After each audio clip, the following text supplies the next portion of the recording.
I don't think you get it. You tell me why. Improving, sir. And improving how? You're smoking last night. You will never do it. I would never do it again. Like it's either going to end up in prison or in a casket. This is so hard. I told him I was only messing up at work because of this. Don't shake your head because you have no idea. You think you know too much. But I'm going to show you about what you do now. You have nobody to blame for this but you.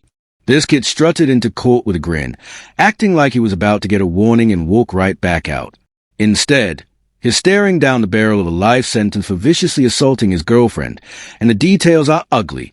His entire defense boils down to, I'm only 18, and this is my first charge, like that somehow cancels out what he did. What really stands out is how he can't even pretend to feel sorry unless his lawyer nudges him along like he's rehearsing lines for play. As the hearing drags on, you can literally see the swagger leave his face.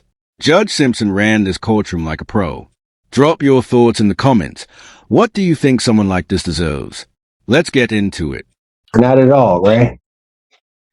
In fact, I'm just going to guess. I don't know your mom, but I'm just going to guess she's probably told you not to do it. Mm-hmm. Yeah. So you don't listen to her, and you're not listening to me or the court. You just want to play by your own rules, don't you? No, sir. No, I don't. Because otherwise you wouldn't have done it last night. And then, how old are you? 18 now. When was your birthday? December 21st, 2006. It's my birthday. So we turned 18 this, as I told the court, it was charged originally in a juvenile matter, and then it was dismissed and they recharged as adult.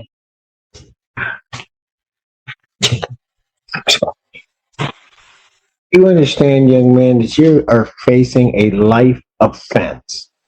Yes, sir. Yes, Your Honor. You understand that? Yes, Your Honor. And it's taken a lot for me to realize what position I am in, and I don't think you get it.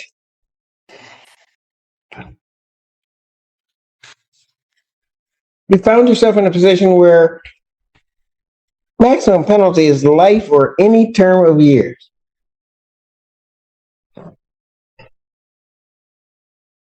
Have you graduated high school? No, sir. No, you haven't even graduated high school and you're facing a life offense. And then somebody just gives you some simple rules to follow, some simple things not to do. And you can't do that. You can't follow your mother's rules. You can't follow the court's rules. You can't follow any rules. So you tell me why, if you're just going to throw away your life, why I shouldn't just lock you up right now? No. You tell me why. Improving, sir. And improving how? You're smoking last night. Tell me how that's an improvement. I do it. I'm gonna tell you why. I usually need to study or focus study, and it helps me focus while studying. I listen to music, and honestly, no harm for it. And you will never do it. I would never do it again. I can do it whenever. I'm not addicted to it or anything. I just like it because it helped me study. How are the grades?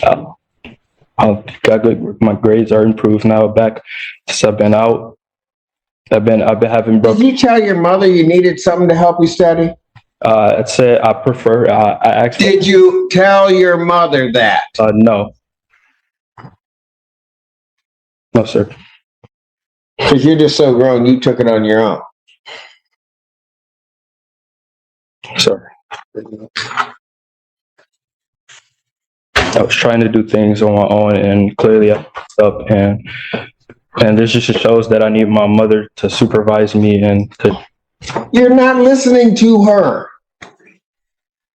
I don't, and I'll be honest with you, I went through the bond form, Mr. McGoes. I don't understand how he has a PR bond.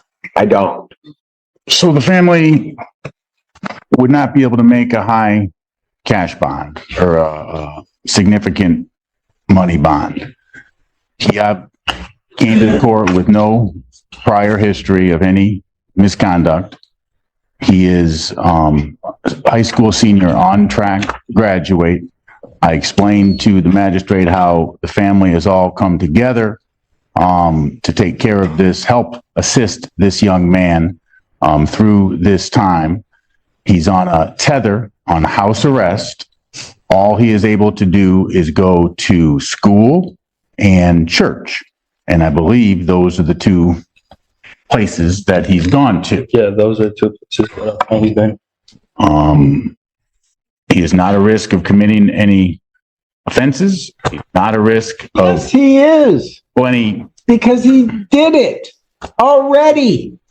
It's possible, and not to excuse anything here, Judge, but it's possible that I didn't explain the conditions sufficiently to this young man. How's that feel with your sword in your chest? I don't think I understand the court. I don't mind attorneys falling on the sword for their client, Thank but you. this young man is not listening. The defense attorney is bending over backward to sell this kid as some clueless first-time offender, but nobody's buying that story. This isn't a minor mistake you make up for with community service. He's accused of beating his girlfriend so badly she needed serious medical treatment, and that's just a start. Even after catching those charges, he still thought lighting up the day before court was a smart move. That alone tells you everything you need to know about his mindset. He came in smirking, probably expecting sympathy from the judge. That smile isn't going to last. He's playing confused, getting coached every step of the way, hoping everyone forgets how serious this really is. What do you think? Life sentence or something else? How much time would you give him? He is not. He is just going to decide to do things his way. And I think his problem is he's running to the wrong judge to try to do stuff his own way. Understood, Judge. I would suggest that perhaps if he were to test regular and prove to Your Honor that he does respect the court, does understand what he needs to do. You know, Mr. McCullough, I don't mean to interrupt you. No worries. It's almost not so much about respecting the court, although I do require that. But you know, I'm sitting up there watching on the Zoom screen, and I see his mom just standing beside her child. And it's the fact that you don't respect her that is really irritating me. And because of that, you're not even doing the things to respect yourself. You're an 18-year-old kid up here facing life sentences for what? And again, I don't know your mom, but these charges come up, you got your mom scared to death. If Your Honor would like to speak with her, she'd be more than happy to talk to the court. Right?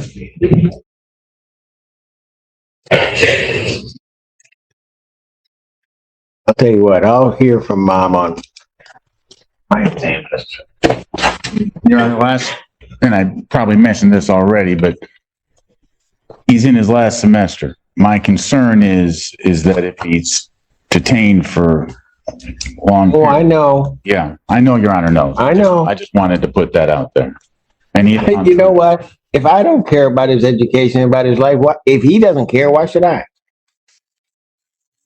I think he does care. I think he's just made some mistakes. And He's not listening. He's never talked to you before. Oh, I can tell. Meaning he's listening to you, Judge.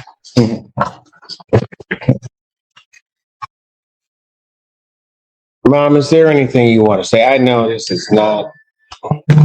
Excuse me one moment. Oh, yes.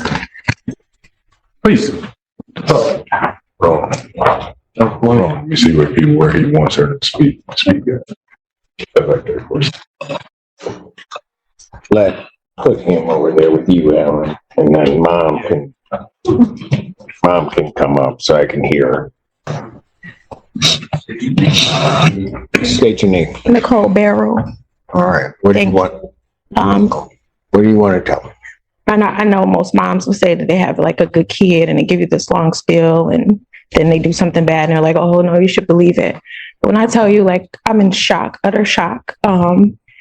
He was really a good kid and still is. I did not know. I knew he had a vape, but it wasn't marijuana. And I did tell him it was bad for his lungs. Prior to that, He was my only child that I knew for sure was going somewhere. He's never smoked, never been in any trouble. Him and his brother had started a business where they were selling hoodies in school. He would even be the one, helping me around the house. He's got a brother 16 months apart from him. I moved up to Ann Arbor 8 years ago so that he could go to a baccalaureate school because my two oldest children went to Cass Tech. His older brother went to Eastern and somebody laced his weed and sent him on a trip. By the grace of God, he came back. He's got a degree now. He's going to U of M this fall for software engineering. He even got a STEM scholarship. So that was the example that I was showing my younger children. Don't smoke weed. Don't hang out with these kids. Started hanging with some new kids that were older than him in college. And then I think turning 18, he thought he could, Just thought be he was grown. rebellious and grown. Yeah. And not knowing.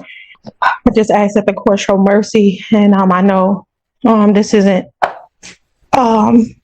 something light or to be taken lightly, the charges that he's facing. We don't consider it lightly.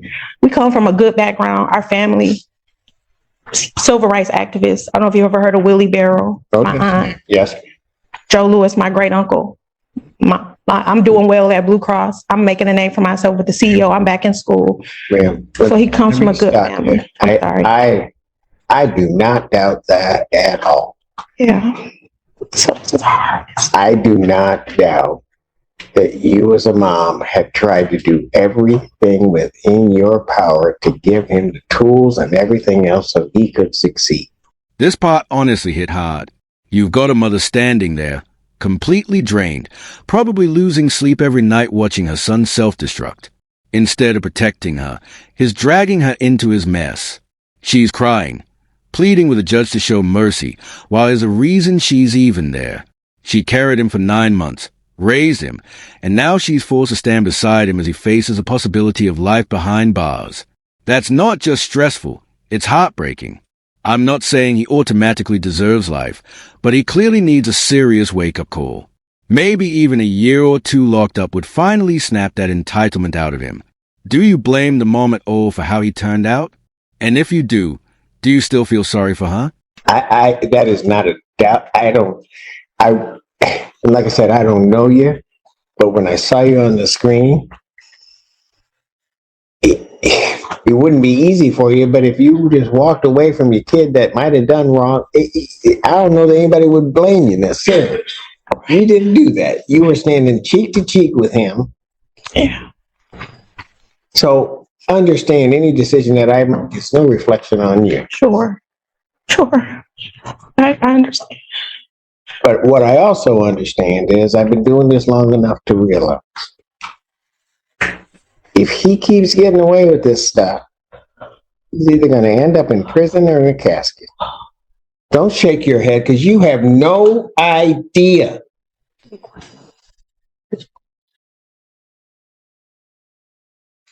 You think you know too much, but I'm going to show you about what you do know. Mom, is there anything else you want to tell me? He thought marijuana was legal and he could do that. And then they didn't tell us the probation. I know it's wrong, but they didn't give us restrictions or to anything to him. And I think he didn't know it because that's what he said coming in. I know it's not helpful. I got you. I thank you His for allowing me. bond conditions are what his bond conditions are. I understand they may not have told him, but you told him. Yeah, He knew. I did.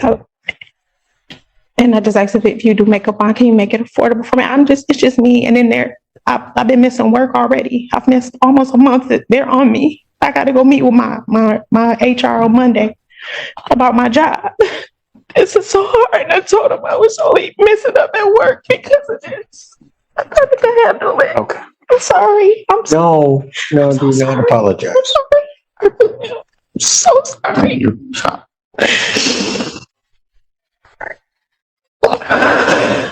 What time's your appointment on Monday? In the morning when I go to work at 8 a.m. I work at Medicare Advantage down at the Blue Cross.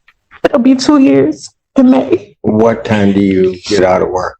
4:30. You're right. All right. Okay. And you work, how far is it from your work to here? It takes me about 45 minutes. To get here? Yeah. All right. Okay. Thank you. Thank you.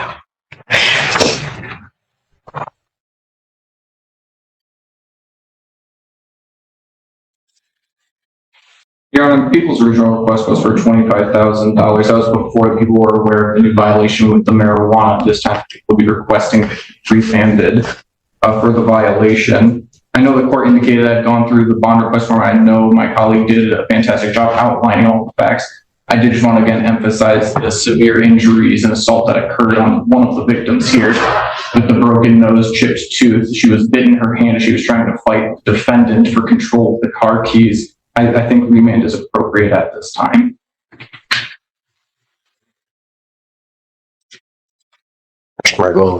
I have nothing additional to add, Judge. This isn't the time to talk about the facts. We do have compelling defense to this case, but I'm not going to get into them now. This is a first offense, first charge of the lifetime for this young man. The family does not have money to pay a high bond. I would, if Your Honor was going to change the bond, I would suggest something in the range of 10 to 25,000, 10% if possible. But if I make it higher than that, then family doesn't have it, and then he doesn't graduate. Correct. And everything's a mess. Correct. This entire moment feels like one massive emotional play aimed straight at the judge. And I'll say it, the attorney is putting on a full-blown award-worthy performance. The mom's crying. The room is heavy. But none of that erases what happened to the victim. That girl wasn't just hurt. She was physically and emotionally shattered. And now this kid wants mercy after getting caught smoking weed right before court? That alone proves he still doesn't understand the gravity of his actions. I don't care how many tears get shed on his behalf. Actions have consequences. Do you think any of this actually changed the judge's mind? Because personally, I don't see it. Hey, man, anything you want to say? Me. I just want to say that I do learn from my mistakes. I'm getting closer to God. I know I do look at my mistakes, and I know it impacts my family, and I know it impacts my mother, and it really breaks my heart. I've been improving. I've been improving in school, my business. I'm helping opening up a business today, actually, for pregnant women, for a pregnancy pillow. I'm trying to do the right thing, and I won't smoke again. That's no problem for me to not smoke again. I won't, other than that, I've been following my probation rules. I've been texting my probation officer. I have not committed any other violations. I've been going to school on time. And I really apologize to the court. I'm sorry. I apologize to you. And that's it.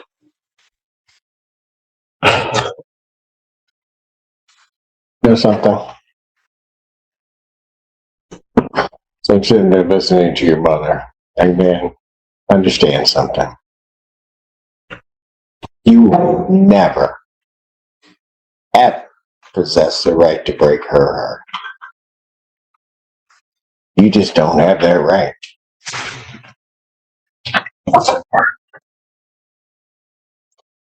Normally, an easy thing for me to do is to accede to the people's request. If I accede to the people's request, you're not out. You don't graduate.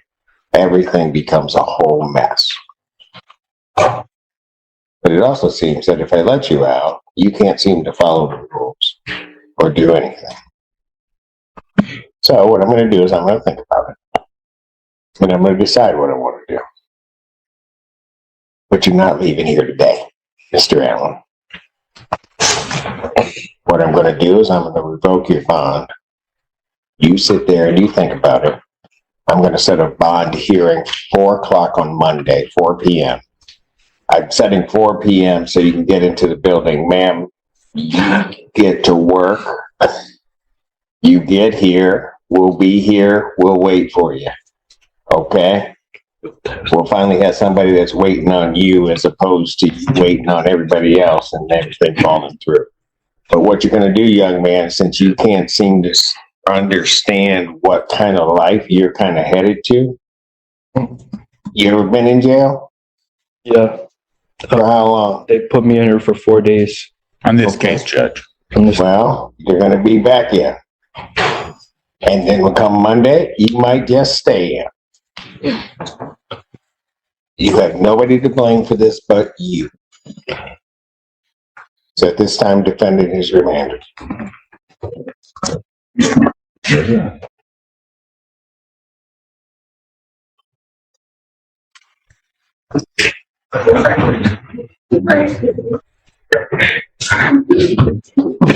see you on Monday. This case was hard to sit through. The kid walked into court acting like the whole thing was a joke. But once the facts came out, the injuries, the weed charge from the night before, it was clear he needed a serious reality check.